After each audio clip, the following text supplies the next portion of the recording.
ጤና ይስጥልኝ ክቡራንና ክቡራት የዩቲዩብ ቻናል ቤተሰቦች ከልብ የመነጨውን የከበረ ሰላምታዬን በያላችሁበት ይድረሳችሁ። የኢትዮ ፍቅሩ ዜና የሰዓቱን አጫጭር መረጃ ይዤ ቀርብ ያለው እስከ ፍጻሜው አብራችሁን ቆዩ። ሀገር አቀፍ፣ አህጉር አቀፍና ዓለም አቀፍ አንኳር ዜናዎች ውስጥ ክቡራን አድማጮች መረጃ አሰናድተናል። በዚህ ሰዓት የመረጃ ጊዜ ከምታደምጧቸው መረጃዎች መካከል የተወደዳችሁ የኢትዮ ፍቅሩ ዜና ቤተሰቦች እነሆ ዘገባዎችን ከዚህ እንደሚከተለው ወደ እናንተ የምናደርስ ይሆናል። አድማጭ ተመልካቾቻችን ይመጥናሉ ያልናቸው መረጃ ዋና ዋና ነጥቦችን በቅድሚያ ዜናዎቻችን ሰምታችሁ ላይክ፣ ሰብስክራይብ እና ሼር ያድርጉ። ዛሬ ቱጋር ተጨማሪ ጥቃቶችን ሊፈጸሙ እንደሚችሉ ተናግረው ይህም የሁለቱን ሀገራት መሪዎች የሚወስኑት ውሳኔ ላይ የተመሰረተ ይሆናል ብለዋል። ባለፉት ህዳር ወር የሀያሉ ሀገር መሪ በአፍሪካዊቷ ሀገር ላይ ባሉ ክርስቲያኖች ላይ የዘር ማጥፋት ወንጀል ይፈጸማል የሚለውን የወግ አጥባቂዎችን አስተያየት ተከትሎ በሀገሪቱ የሚፈጸሙ ክርስቲያኖችን ግድያ አውግዘዋል። የሀያሉ ሀገር መሪ በአፍሪካ ሀገር ላይ ለምን እንዳተኮሩና በሀገሪቱ የተለያዩ አካባቢ ጥቃት በተጨማሪ የተለያዩ ደህንነት ስጋቶች ላይ ያሉባት ሀገር ነች። ጥቃቶቹን ለመፈጸም ምክንያት የሆናቸው ነገር እንመለከታለን። በዝርዝር የምታደምጡትን መረጃ በኢትዮ ፍቅሩ ዜና ሁሉንም በዝርዝር የምታደምጧቸው ይሆናል። ከፍጻሜ አብራችሁን ቆዩ። ዝርዝር መረጃውን አድምጡ ግብዣዬ ነው። ሁሉንም ከኢትዮ ፍቅሩ ዜና ወደሚደርሳችሁ ዝርዝር መረጃ አለፍ። አብረን እንቆይ።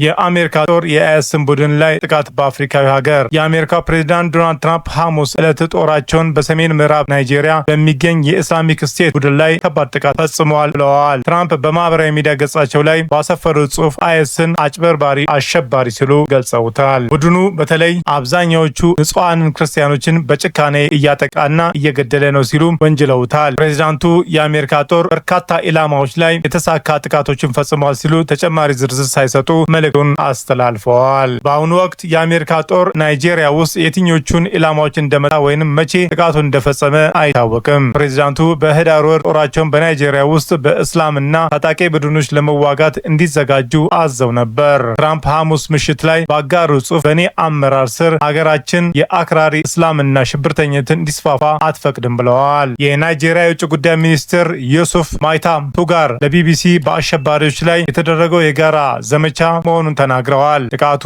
ከየትኛውም የሃይማኖት ጋር ምንም ግንኙነት የለውም ብለዋል።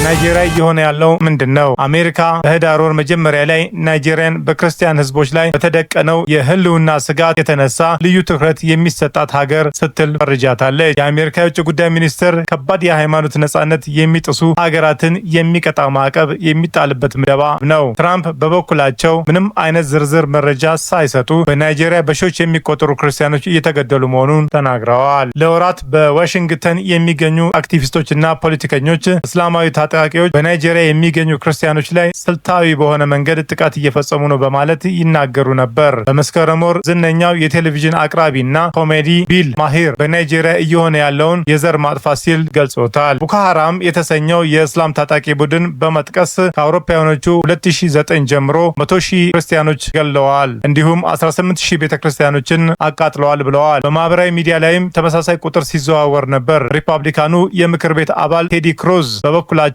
በናይጄሪያ ይፈጸማል ያሉትን ግድያ ሲያወግዙ ተጠምደዋል። ቴድ ክሩዝ በኤክስ ገጻቸው ላይ ከ2009 ጀምሮ ከ50,000 በላይ ክርስቲያኖች ተገለዋል፣ ከ18,000 በላይ አብያተ ክርስቲያናቶችና 2,000 የክርስቲያን ትምህርት ቤቶች ወድመዋል ሲሉ ጽፈዋል። የቴድ ክሩዝ ቢሮ በኢሜይል ለቢቢሲ በሰጠው ምላሽ ይፈጸማል ያሉትን ግድያ የዘር ማጥፋት ከማለት ተቆጥበው ጭካኔ ብቻ ማለትም መርጠዋል። ነገር ግን ክሩዝ የናይጄሪያ ባለስልጣናትን በእስላማዊ ጂሃዲስቶች የሚፈጸም የጅምላ ግድያ ችላ ይላል እንዲሁም ያመቻቻል ሲሉ ወንጅለዋቸዋል። ትራምፕ ይህንን የክሩዝን ሀሳብ በማስተጋባት ናይጄሪያ ክብሯን ያጣች ሀገር እንዲሁም መንግስቷ ክርስቲያኖችን እንዲገድል የፈቀደች ሲል ከሰዋል።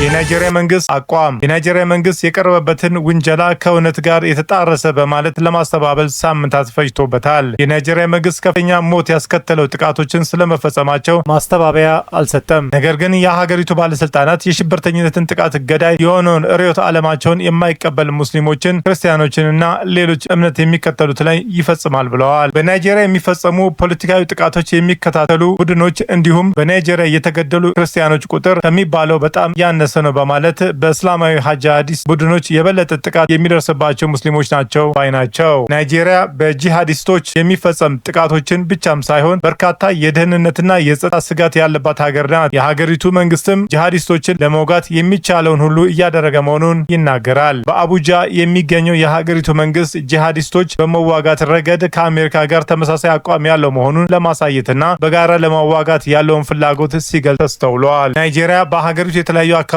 ከጂሃዲስቶች ጥቃት በተጨማሪ የተለያዩ የደህንነት ስጋቶች ያሉባት ሀገር ነች። እነዚህ የደህንነት ስጋቶች ደግሞ የተለያዩ ምክንያቶች እንዳላቸው መሳት አይገባም ሲል ታስረዳለች። የሀገሪቱ ባለስልጣኖች የጂሃዲስቶች ቡድኖችና አመፀኛ የወንጀል ቡድኖችን ለመቆጣጠር አለመቻላቸውን ግን ገሃድ የወጣ ነው። ለበርካታ ሳምንታት አዳዲስ ጥቃቶችና እገታዎች ሲሰሙ ነበር። ከአውሮፓውያኖቹ 2009 ጀምሮ የሚንቀሳቀሰው ቦኮ ሃራም ከ10 ዓመታት በፊት 276 የቺፖክ ልጃገረዶችን ያገተ ቡድን ነው። ነገር ግን የቡድኑ እንቅስቃሴ በአብዛኛው ሙስሊም የሆኑ ማህበረሰቦች በሚኖሩበት በሰሜናዊ ምስራቅ ናይጄሪያ የተገደበ ነው። ከዚህ ቡድን በተጨማሪም በሀገሪቱ ሰሜናዊ ክልል የሚንቀሳቀሱ ኢስላሚክ ስቴት ዌስት አፍሪካ ፕሮቪንስ የተሰኘ ሌላ ታጣቂ ቡድንም መጥተዋል። የናይጄሪያ 220 ሚሊዮን ህዝብ ገሚሱ የእስልምና እና ቀሪው ደግሞ የክርስትና እምነት ተከታይ ነው። አብዛኞቹ ሙስሊሞች የሚኖሩት ጥቃት በሚፈጸምበት የሀገሪቱ ሰሜናዊ ክፍል ነው። ቁጥራቸው ምን ይነግሩናል? በህዳር ወር ትራምፕ 3100 ክርስቲያኖች በእስላማዊ ታጣቂዎች መገደላቸውን ተናግረዋል። ይህ ቁጥር የወሰዱት ከጥቅምት 2023 ጀምሮ የደረሰውን ግድያዎች በሚል ኦፕን ዶርስ ካወጣው ሪፖርት መሆኑን ዋይት ሃውስ ተናግረዋል። የኦፕን ዶርስ ዓለም አቀፍ የክርስቲያን ድርጅት ሲሆን በመላው ዓለም በክርስቲያኖች ላይ የሚፈጸሙ ጥቃቶችን ይከታተላል። በሪፖርቱ ላይም በ12 ወራት ውስጥም 3100 ክርስቲያኖች ሲገደሉ 2320 ሙስሊሞች መሞታቸውንም ጠቅሷል። ኦፕን ዶርስ ጥቃት ፈጻሚዎች በሚል ከዘረዝራቸው መካከል የፉላኒ የሽብር ቡድንም ይገኝበታል። ይህ ቡድን በናይጄሪያ ክርስቲያኖች ላይ የተፈጸሙ 1/3 ግድያዎችን ተጠያቂ ነው ሲል ወንጅሏቸዋል። በኦፕን ዶርስ ተባባሪ ተመራማሪ የሆኑት ፍራንስ ቨርማን እያየን ያለነው ክርስቲያኖች አሁንም ጥቃት እንደሚደርስባቸው ነው፣ ነገር ግን በፉላኒ አማጽያን በርካታ ሙስሊሞችም ጥቃት እየደረሰባቸው ነው ብለዋል። በሰሜን ምስራቅ ናይጄሪያ በርካታ ሙስሊሞችና መስጊዶች ላይ ጥቃቶች እንደሚፈጸሙ ተንታኞች ይናገራሉ። ኤስቢኤም ኢንቴሊጀንስ የተባለ አማካሪ ድርጅት ኃላፊ የሆኑት ማክ ሃየር ይህ የተስፋፋው የደህንነት ማጣት አካል ነው ብለዋል። ሙስሊሞች ላይም የሚደርሰው ይህ ጥቃት ሃይማኖታዊ መልክ ያልተሰጠው ግድያውን የሚፈጽሙት ራሳቸው ሙስሊሞች በመሆናቸው ነው ሲል አክለዋል። የእስላማዊ ታጣቂ ቡድኖችም ኢላማ ከሚያደርጓቸው መካከል ሙስሊሞች ይገኙባቸዋል። አሜሪካ ለክርስቲያኖች ሞት የጠቀሰቻቸው ቁጥሮች አስደንጋጭ ናቸው፣ ነገር ግን ትክክለኝነታቸውን ለማረጋገጥ አስቸጋሪ ነው። ሴናተር ክሩዝ በመስከረም ወር አንድ ፖድካስት ላይ ቀርበው የተሰጡትን ቁጥር የወሰዱት በ2023 ኢንተርናሽናል ሶሳይቲ ፎር ሲቪል ሊበርቲስ ኤንድ ሩል ኦፍ ሎ የተሰኘ መንግስታዊ ያልሆነ ድርጅት ያወጣውን መረጃ ነው። የቴዲ ክሩዝ ቢሮ እነዚህን ቁጥሮች የት እንዳገኘ ቢቢሲ ላቀረበለት ጥያቄ ኢንተር ሶሳይቲ ያሳተማቸውን ሪፖርት ማስፈንጠሪያዎችን ልኳል። ማህሪ በቢቢሲ የጠቀሳቸውን ቁጥሮች ያገኘበትን በሚመለከት ላቀረቡለት ጥያቄ ምላሽ ሳይሰጥ ቀርተዋል። ነገር ግን ቁጥሮቹ ከክሩዝ ከጠቀሳቸው መረጃዎች ጋር ተመሳሳይ በመሆናቸው በኢንተር ሶሳይቲ ሪፖርት ላይም የተመሰረተ ስለመሆኑ መገመት ይቻላል። አሜሪካ በናይጄሪያ ላይ የምትከተለውን ፖሊሲ በመቅረጽ ረገድ የኢንተር ሶሳይቲ ሪፖርት ያለው ሚና ግልጽ አይደለም። ኢንተር ሶሳይቲ የተሰኘው ይህ ድርጅት በአሜሪካ ፖለቲካ ውስጥ ተጽዕኖ ፈጣሪ የመሆኑን ያህል የግልጸኝነት ችግርም እንዳለበት ከዚህ ቀደም ያወጣቸውን ሪፖርት የተመለከቱ ሰዎች ይገልጻሉ። በነሐሴ ወር ያወጣውን ሪፖርት እንደሚያሳየው ከአውሮፓውያኖቹ 2009 ጀምሮ ባሉት 16 ዓመታት ብቻ በጂሃዲስቶች ጥቃት ከ100,000 በላይ ክርስቲያኖች ተገለዋል ይላል። በእነዚህ ዓመታቱም 60,000 ለዘብተኛ ሙስሊሞች መገደላቸውንም ያትታል። ኢንተር ሶሳይቲ የመረጃ ምንጮችን ስለማያጋራ ቁጥሮቹ በገለልተኛ ወገን ለማረጋገጥ አስቸጋሪ ያደርገዋል።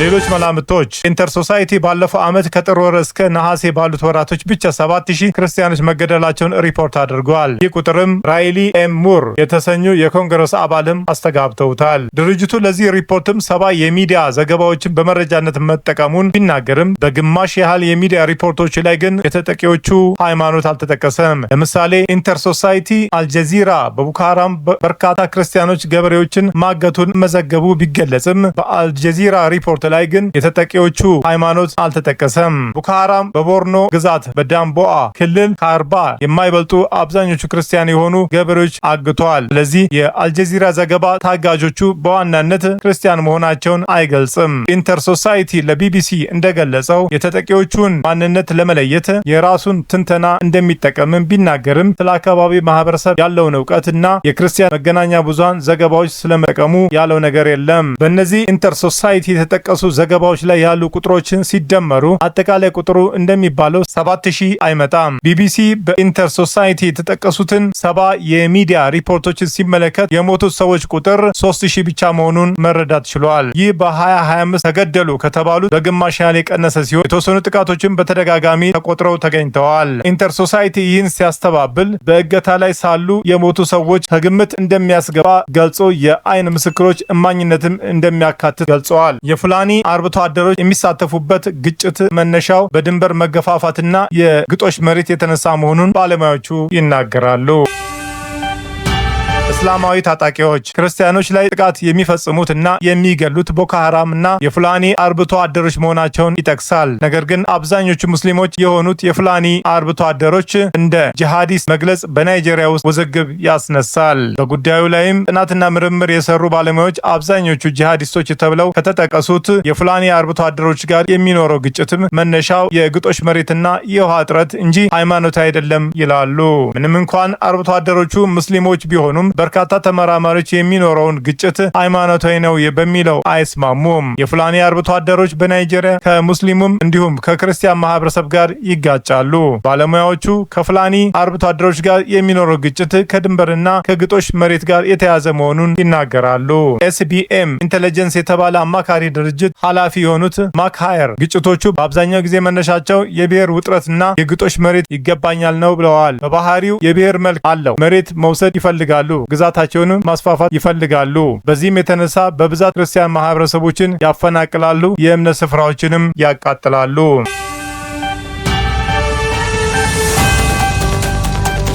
የመረጃ ምንጭ አስነብበዋል። በኢትዮ ፍቅሩ ዜና ስትከታተሉ ስለቆያችሁ ታላቅ አክብሮት አለን። ውድ በኢትዮ ፍቅሩ ዜና ተከታታይ ቤተሰቦች በመላው ዓለምና በአገር ቤት ላላችሁ ሁሉ በየዕለቱ ስኬት እንዲገጥማችሁ እንመኛለን። ዜናዎቻችን ሰምታችሁ ላይክ፣ ሰብስክራይብ እና ሼር ማድረጉ እንዳይዘነጋ፣ እንዲሁም ድጋፋችሁ አይለየን። በሌላ መረጃ ተመልሰን እስክንገናኝ በያለን ቦታ ሰላምና ጤና ይብዛልን።